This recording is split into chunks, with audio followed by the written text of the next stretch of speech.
Hello everyone, welcome again. यदि आप भी गवर्नमेंट जॉब की तैयारी करते हैं तो आपको भी पता होगा कि गवर्नमेंट जॉब में जीके में खास करके करंट अफेयर कितना ज़्यादा इम्पोर्टेंट हो चुका है।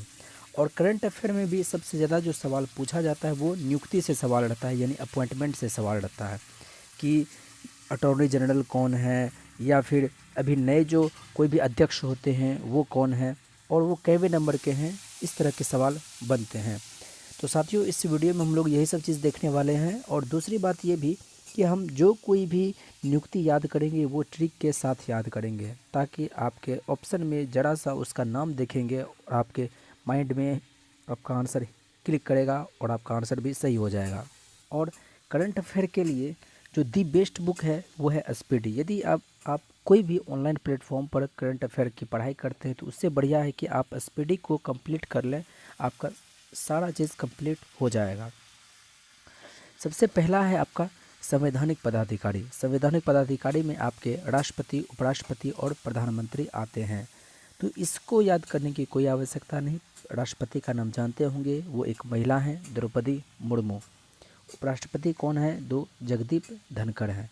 और वहीं पर प्रधानमंत्री की बात करें तो हमारे नरेंद्र मोदी जी हैं। तो यहाँ पर याद रखिएगा, राष्ट्रपति और प्रधानमंत्री ये दोनों बराबर नंबर के हैं, तो 15वें 15वें। लेकिन उपराष्ट्रपति जो हैं वो एक कम रह गए हैं, यानी कि 14वें नंबर के उपराष्ट्रपति हैं। अगला है न्यायिक प्रमुख। न्यायिक प्रमुख में देखें तो सर्वोच्च न्यायालय, उसके बाद महान्यायवादी आता है, सॉलिसिटर जनरल आता है, और फिर राष्ट्रीय हरित न्यायाधिकरण आता है। सर्वोच्च न्यायालय के जो मुख्य न्यायाधीश हैं वो हैं 50वें नंबर के, और नाम क्या है? तो DY चंद्रचूड़।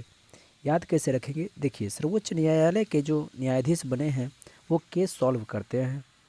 तो ऐसा कह सकते हैं कि 50 को सॉल्व करने में जो मुख्य न्यायाधीश हैं उनका चकनाचूर हो गया। 50 गो केस ही सॉल्व करते करते करते उनका दिमाग जो है चकनाचूर हो गया। तो इससे याद रखिएगा कैवे नंबर के हैं? तो 50वें नंबर के। क्या नाम है? तो चकनाचूर, यानी कि चंद्रचूड़, DY चंद्रचूड़। अगला है महान्यायवादी। महान्यायवादी को इंग्लिश में कहते हैं अटॉर्नी जनरल ऑफ इंडिया। कौन है? तो R वेंकट रमनी है। कैवे नंबर के हैं? तो 16वें नंबर के हैं। यदि आप किसी विकट परिस्थिति में फंस जाते हैं, यदि आप किसी विकट परिस्थिति में फंस जाते हैं तो आपको न्याय की नहीं, महान्यायवादी ही काम आएगा। अगर आप विकट स्थिति में फंस जाते हैं तो न्याय नहीं, महान्याय की ज़रूरत पड़ेगी, और वही आपका सॉल्व कर सकता है। तो सॉल्व से हो जाएगा 16वें नंबर के, विकट से हो जाएगा वेंकट रमनी, और फिर क्या चाहिए? न्याय नहीं, महान्याय, तो महान्यायवादी। ट्रिक ऐसा बनाएं जिसमें कि आपका सारा कुछ आ जाए। दोबारा हम लोग रिवीजन भी करेंगे, देखिएगा। बिना एक वीडियो को सिर्फ एक बार देख करके आप बुक पढ़ लीजिएगा, सारा कुछ क्लियर हो जाएगा। यदि आप इसका PDF चाहते हैं तो हमारे टेलीग्राम चैनल पर जुड़ करके वहाँ से भी आप PDF ले सकते हैं। अगला है सॉलिसिटर जनरल ऑफ इंडिया। कौन है? तो तुषार मेहता हैं। याद कर लेंगे तुषार मेहता कौन है? तो सॉलिसिटर जनरल ऑफ इंडिया हैं। कौन है सॉलिसिटर जनरल ऑफ इंडिया? तो तुषार मेहता। अगला है राष्ट्रीय हरित न्यायाधिकरण। इसके अध्यक्ष कौन है? तो आदर्श कुमार गोयल। याद कैसे रखेंगे? देखिए, हरा भरा चीज़ जो होता है कोयल के लिए आदर्श होता है। हरा भरा चीज़ जो होता है वो कोयल के लिए आदर्श होता है। तो आदर्श कुमार गोयल कौन है? तो राष्ट्रीय हरित न्यायाधिकरण, यानी कि नेशनल ग्रीन ट्रिब्यूनल। इसकी स्थापना जो होती है वो 2010 में। तो इसके अध्यक्ष कौन है? तो आदर्श कुमार गोयल हैं। अगला, यदि हम लोग यहाँ पर संसदीय प्रमुख की बात करें तो संसदीय प्रमुख का मतलब राज्यसभा और फिर लोकसभा। राज्यसभा में सभापति होते हैं, उपसभापति होते हैं, महासचिव होते हैं, नेता विपक्ष होते हैं, नेता सत्ता पक्ष होते हैं। उसी तरह से लोकसभा में भी अध्यक्ष होता है, नेता विपक्ष होता है, नेता सत्ता पक्ष भी होता है, महासचिव होते हैं। तो अगर हम लोग राज्यसभा के सभापति की बात करें तो राज्यसभा का जो सभापति होता है वो भारत के उपराष्ट्रपति होते हैं, यानी कि जगदीप धनखड़। कितवें नंबर के हैं तो याद रखिएगा, अभी तुरंत हो चुका है, 14वें नंबर के हैं। अगला है उपसभापति, यानी कि जब जगदीप धनखड़ नहीं होंगे तब कौन इसका सभापतित्व करेंगे, अध्यक्षता करेंगे, तो हरिवंश नारायण सिंह, हरि का वंश जो है वही उपसभापति करेंगे। अब राज्यसभा में सच नहीं महासच बोलने वाला चाहिए, तो लोकसभा में तो सच बोलने वाले हैं मोदी जी, लेकिन यहाँ कह रहा है कि महासच बोलने वाला चाहिए, तो प्रमोद चंद्र मोदी, ऐसे ही याद रखना है। अगला है राज्यसभा के नेता विपक्ष, जो कि अभी आपका खाली है। वहीं पर अगर हम नेता सत्ता पक्ष की बात करेंगे राज्यसभा में तो वो हैं पीयूष गोयल। कौन है पीयूष गोयल? तो राज्यसभा में नेता विपक्ष के नेता सत्ता पक्ष के व्यक्ति हैं। 2019 में जो लोकसभा चुनाव हुआ था वो 17वीं लोकसभा थी, और इसके जो अध्यक्ष होंगे वो भी 17वें नंबर के ही होंगे। अगर हम लोग यहाँ से लोकसभा के अध्यक्ष की बात करें तो ओम बिरला हैं। तो लो ओ लो से लोकसभा, ओ से ओम बिरला। उसी तरह से लोकसभा में भी नेता विपक्ष होंगे। कौन? तो अधीर रंजन चौधरी। कौन है अधीर रंजन चौधरी? तो ये हैं लोकसभा में नेता विपक्ष के लोग। और लोकसभा में महासच बोलने वाले कौन हैं? तो सच बोलने वाले तो हैं ही मोदी जी, लेकिन अब महासच बोलने वाला मोदी जी को कौन टक्कर देगा? तो उत्पल कुमार सिंह। कौन है ये, क्या करेंगे ये? तो महासच बोलेंगे, क्योंकि ये हैं महासचिव। एक बार पूरा चीज़ पढ़ लेने के बाद हम लोग रिवीजन भी करेंगे, वहाँ देखिएगा आपको सारा कुछ याद हो चुका रहेगा। अगला है निर्वाचन आयोग। निर्वाचन आयोग में मुख्य चुनाव आयुक्त आता है, चुनाव आयुक्त आता है, और फिर उपचुनाव आयुक्त आता है। अगर हम लोग यहाँ पर देखें तो असली राज जो करता है ना वो चुनाव आयुक्त करता है। असली राज जो करता है वो कौन करता है? तो चुनाव आयुक्त करता है। बच्चा बच्चा जानता है कि असली राज जो करता है वो कौन करता है? तो चुनाव आयुक्त करता है। जो अन्य जो चुनाव आयुक्त हैं वो कौन है? तो अरुण गोयल, अनूप चंद्र पांडे। कौन है? अरुण गोयल और फिर अनूप चंद्र पांडे। और उपचुनाव आयुक्त जो हैं वो कौन है? अजय भादु, आर के गुप्ता, उमेश सिन्हा, सुदीप जैन, ये सभी हैं उपचुनाव आयुक्त। अगला है नियंत्रक एवं महालेखा परीक्षक, यानी कि नियंत्रक एवं महालेखा परीक्षक की बात करें कैग, तो वो कौन है? गिरीश चंद्र मुर्मू। कैवे नंबर के हैं? तो 14वें नंबर के हैं। याद कैसे रखेंगे? देखिए, मशीन को नियंत्रित करके कौन रखता है? तो ग्रीस का इस्तेमाल हम लोग मशीन के नियंत्रण करने के लिए करते हैं। और कैवे नंबर के हैं? तो 14वें। इसको आप ट्रिक की तरह याद रखिएगा। अगला है महालेखा नियंत्रक CGA। कौन है? तो भारती दास हैं। अब देखिए, ये हैं नियंत्रक एवं महालेखा परीक्षक। अब यहाँ चाहिए केवल महालेखा नियंत्रक, तो इसका दास होगा, दास मने भारती दास। केवे नंबर के हैं? तो 27वें नंबर के हैं। अगला है सशस्त्र सेनाओं के प्रमुख। इसमें क्या आता है? तो वायुसेना अध्यक्ष, नौसेना, थल सेना, फिर CDS और फिर सैन्य अभियान के महानिदेशक, ये सब आते हैं। देखिए, सर्वोच्च जो सेनापति होता है वो हमारे भारत के राष्ट्रपति होते हैं, द्रौपदी मुर्मू। केवे नंबर के हैं? तो याद रखिएगा 15वें नंबर के हैं। अगला है थल सेना अध्यक्ष। देखिए, पांडा जो हम बात करते हैं वो थल पर रहता है, तो पांडा से याद रहेगा मनोज पांडे। कौन है ये? थल सेना अध्यक्ष हैं। तो सबसे ज़्यादा जो वैल्यू मिलता है वो थल सेना को मिलता है, उसके बाद वायुसेना को मिलता है, और फिर जो है नौसेना को मिलता है। तो इसलिए एक नंबर पर सबसे ज़्यादा 29वें नंबर के हैं मनोज पांडे, दूसरे नंबर पर हैं वायुसेना अध्यक्ष, और तीसरे नंबर पर हैं नौसेना अध्यक्ष। अब देखिए, पहले हम लोग बात कर लेते हैं, जैसे हम लोग बोले पांडा जो है वो थल पर रहता है, इसलिए थल सेना अध्यक्ष। दूसरा जो अगला जो है वायुसेना अध्यक्ष। वायुसेना अध्यक्ष क्या बोलता है? वी आर, यानी कि वी आर हम लोग हैं कहाँ? हवा में। वी आर कहाँ में है? हवा में है। अगला है नौसेना अध्यक्ष। नौ का मतलब पानी। पानी में हम लोग क्या करते हैं? नहाते हैं, मतलब हर हर गंगे करते हैं। तो हर हर से याद रहेगा हरि, यानी कि आर हरि कुमार। सीडीएस की बात करें, चीफ ऑफ डिफेंस स्टाफ, तो वो कौन है? तो अनिल चौहान हैं। अनिल चौहान कौन है? तो सीडीएस हैं, यानी कि चीफ ऑफ डिफेंस स्टाफ। अगला है सैन्य अभियान के महानिदेशक। सैन्य अभियान के महानिदेशक कौन है? मनोज कुमार कटियार। क्या नाम है? मनोज कुमार कटियार। अब सेना यदि अभियान के लिए जाएगा, सेना यदि अभियान के लिए जाएगा तो हथियार के साथ जाएगा। हथियार से याद रखिएगा कटियार। फटाफट से हम इसका एक बार रिवीजन कर लेते हैं, शुरू से अंत तक मज़ा आ जाएगा। राष्ट्रपति द्रौपदी मुर्मू, प्रधानमंत्री हमारे नरेंद्र मोदी, और उपराष्ट्रपति कौन? जगदीप धनखड़। तो राष्ट्रपति और प्रधानमंत्री दोनों बराबर रैंक में हैं, बाद बाकी उपराष्ट्रपति एक पीछे रह गया है।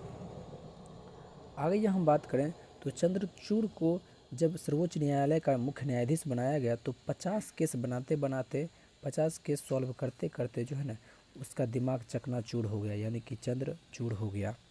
जब आप विकट स्थिति में होते हैं तब उसको सॉल्व करने के लिए, विकट स्थिति में होते हैं और उसको सॉल्व करने के लिए न्याय की नहीं महान्याय की ज़रूरत होती है। तो महान्यायवादी कौन होंगे? तो वेंकट रमनी कैवे, तो 16वें। सॉलिसिटर जनरल ऑफ इंडिया कौन है? तुषार मेहता। तुषार मेहता कौन है? तो सॉलिसिटर जनरल ऑफ इंडिया। बाद बाकी यहाँ बात करें तो हरा भरा चीज़ जो है वो कोयल के लिए आदर्श होता है। तो राष्ट्रीय हरित न्यायाधिकरण जो है वो क्या है? तो आदर्श कुमार गोयल। अगला है संसदीय प्रमुख। संसदीय प्रमुख में देखें तो राज्यसभा में बात कर लेते हैं, सभापति, उपसभापति, महासचिव, नेता विपक्ष, नेता सत्ता पक्ष। सभापति कौन? तो हमारे उपराष्ट्रपति जगदीप धनखड़। जब जगदीप धनखड़ नहीं होंगे तब कौन इसका संचालन करेगा? तो हरि का वंश करेगा, तो हरिवंश नारायण सिंह। राज्यसभा में महासचिव कौन बोलेगा? तो प्रमोद चंद्र मोदी जी बोलेंगे। नेता विपक्ष अभी यहाँ खाली है। नेता सत्ता पक्ष की बात करें तो वो कौन है? पीयूष गोयल है। अगला है लोकसभा का जो अध्यक्ष है वो कौन है? तो ओम बिरला है, 17वें नंबर के। इसमें जो विपक्ष दल के जो हैं वो हैं अधीर रंजन चौधरी। लोकसभा में महासचिव बोलने के लिए कौन बैठे हुए हैं? तो मोदी जी तो हैं ही, लेकिन उसके अलावा भी अब सच नहीं महासचिव चाहिए, तो उत्पल कुमार सिंह। अगला है निर्वाचन आयोग। निर्वाचन आयोग का मन है कि असली राज कौन करता है? तो चुनाव आयुक्त ही करता है। ये बच्चा बच्चा जानता है, बच्चा से हो जाएगा 25। अगला है चुनाव आयुक्त, अरुण गोयल और अनूप चंद्र पांडे। तो ये तो असली राज करवे करता है। बाद बाकी जो अन्य जो चुनाव आयुक्त होते हैं वो क्या करते हैं? कोयल की तरह चंद्रमा को देखते हैं, कोयल की तरह चंद्रमा को देखते हैं। कोयल से हो जाएगा अरुण गोयल, चंद्रमा से अनूप चंद्र पांडे, और उप चुनाव आयुक्त ये सब आप देख ही रहे हैं। अगला है नियंत्रक एवं महालेखा परीक्षक कौन है? तो कृष्ण चंद्र मुर्मू हैं। कैवे हैं? तो 14वें हैं। महालेखा नियंत्रक, इसके नीचे जो रहेगा वो कौन रहेगा? तो इसका दास रहेगा, भारती दास। केवे नंबर का है? तो 27वें। अगला है सेनाध्यक्ष की बात करें तो सबसे सर्वोच्च सेनापति कौन होते हैं? तो द्रौपदी मुर्मू। थल, थल पर कौन रहता है? तो पांडा रहता है, मनोज पांडे। वायु में जो रहेगा क्या कहेगा? वी आर इन वायु। और नौ पानी में जाके क्या करेगा? तो हर हर गंगे करेगा, तो हरि कुमार। 29 में से 2 घटा दीजिए 27, में से 2 घटा दीजिए 25। सीडीएस कौन है? तो अनिल चौहान है। अगला सैन्य अभियान जो किया जाएगा उसके महानिदेशक जो हैं वो बिना हथियार के जाने देंगे? नहीं, हथियार लेके जाओ, यानी कि कटियार, मनोज कुमार कटियार। अगला है कैबिनेट सचिव। कैबिनेट सचिव जो है वो कौन है? राजीव गाबा है, राजीव गौबा भी कहते हैं। राजीव गौबा कौन है? तो कैबिनेट सचिव है। प्रधानमंत्री को सलाह देने वाला क्या करेगा? तो प्रधानमंत्री बैठे हुए हैं यहाँ पर, बगल में ये खड़ा रहेगा, हाथ में कपूर का थाली लिए हुए। कपूर माने तरुण कपूर। और लोकसभा का जो प्रधानमंत्री का जो महासचिव है, प्रधान सचिव जो है, वो प्रधानमंत्री अपना काम देगा और वो सुनेगा नहीं तो क्या, अब पीके हो क्या, तो पीके से याद रहेगा पीके मिश्रा। रक्षा वित्त सचिव, रक्षा भी देखेगा, वित्त भी देखेगा। तो दो काम एक साथ कर सकता है क्या, नहीं। तो ये कॉल पर बैठल रहेगा, रक्षा वाला मामला आएगा तो रक्षा वाले की तरफ भेज दिया जाएगा, वित्त वाला मामला आएगा तो वित्त वाले के पास भेज दिया। कैसे, क्योंकि ये कॉल पर बैठा हुआ रहता है, तो गार्गी कॉल। अगला है विदेश सचिव। अगला क्या है, विदेश सचिव, विनय मोहन क्वात्रा। विनय मोहन क्वात्रा, कैसे याद रखेंगे इसको, देखिए विदेश सचिव विनय मोहन क्वात्रा। देखिए विदेश सचिव जो रहेगा वो अपने विदेश मंत्री के साथ में ही रहेगा। विदेश सचिव जो रहेगा वो विदेश मंत्री के साथ में ही रहेगा। वो क्या करेगा, तो उसके साथ में फ्री में यात्रा करते रहेगा। तो यहाँ से याद रहेगा विनय मोहन क्वात्रा। अगला है आपका गृह सचिव। तो हर कोई अपने गृह के बारे में क्या भला ही नहीं सोचता है, तो अजय कुमार भल्ला हो जाएगा। अगला है वित्त सचिव। किसी के घर में यदि टीवी है तो हम समझ लेते हैं कि अच्छा इसका वित्तीय स्थिति बढ़िया है, तो वित्त से टीवी सोमनाथन। रक्षा सचिव, हम लोगों को अपने अरमान की रक्षा करनी चाहिए। हम लोगों को अपने अरमान की रक्षा करनी चाहिए। अगला है राजस्व सचिव। राजस्व सचिव का माने क्या हुआ, राजस्व, ऐसा देखिए कि राजस्व को देखिए ऐसे राजस्व को, और इसको उलट दीजिए तो सज, सज होता है ना, तो संजय, संजय मल्होत्रा। आगे हैं राष्ट्रीय सुरक्षा सलाहकार। ये हर किसी को पता होगा, अजीत डोभाल हैं। लेकिन जब ये अजीत डोभाल अपना काम किसको देंगे, तो उप राष्ट्रीय सुरक्षा सलाहकार को देंगे, और वो इसी के क्रम में होगा, तो क्रम से हो जाएगा विक्रम मिश्री। अगला है मुख्य आर्थिक सलाहकार। अगर आर्थिक रूप से सलाह चाहिए तो नाग के पास जाइए, उसके पास अनंत सलाह होता है। नाग के पास चले जाइए, उसके पास अनंत सलाह होता है। और यदि हम लोग यहाँ पर भारत सरकार के प्रधान वैज्ञानिक सलाहकार की बात करेंगे, तो प्रधान वैज्ञानिक सलाहकार जो है वो शुद्ध लेकर के भी सलाह देगा। तो एक बार हम लोग फटाफट से इसको डिवीज़न कर लेते हैं। कैबिनेट सचिव बोलें तो कौन है, राजीव गौबा है। और वहीं पर हम लोग प्रधानमंत्री को सलाह कौन देगा, तो सलाह देने वाला बगल में कपूर का थाली लेकर के बैठा हुआ रहेगा, तरुण कपूर। फिर प्रधान सचिव की बात करें, प्रधान सचिव का माने वो उसका काम सब देखेगा, तो पीके मिश्रा। अगला है रक्षा वित्त सचिव। रक्षा भी देखेगा और वित्त दोनों चीज़ देखेगा, मतलब वो कॉल पर बैठा हुआ रहेगा, गार्गी कॉल। विदेश सचिव जो रहेगा वो विदेश मंत्री के साथ में उसको भी यात्रा करने का मौका मिलेगा, क्वात्रा विनय मोहन क्वात्रा। अगला जो है गृह सचिव। हर कोई अपने गृह का भला ही सोचेगा, तो अजय कुमार भल्ला। वित्त सचिव, वी से हो जाएगा टीवी, टीवी सोमनाथन। रक्षा सचिव, हर किसी को अपने अरमान की रक्षा करनी चाहिए, तो गिरिधर अरमाने। राजस्व सचिव, इसको पढ़िए तो सज हो जाता है, संजय मल्होत्रा। राष्ट्रीय सुरक्षा सलाहकार जो होता है वो कौन है, तो अजीत डोभाल है। और उप राष्ट्रीय सुरक्षा सलाहकार मतलब कि इसके जस्ट नीचे जो क्रम में है, तो विक्रम मिश्री। और अगर आपको आर्थिक रूप से सलाह चाहिए तो आप नाग के पास चले जाइए, उसके पास अनंत सलाह होता है। फिर वैज्ञानिक सलाहकार जो है भारत सरकार का प्रधान वैज्ञानिक सलाहकार कौन होगा, तो अजय कुमार सुद। तो साथियों ये सारा कुछ हमारा नियुक्ति से संबंधित सवाल था, और ये सभी सवाल आपके एग्जाम में पूछा जाता है, और साथ ही साथ हमने ट्रिक के माध्यम से बताया है। आपको बहुत ज़्यादा फ़ायदा होगा। वीडियो के अंत तक बने रहने के आपका बहुत बहुत धन्यवाद, शुक्रिया, जय हिंद।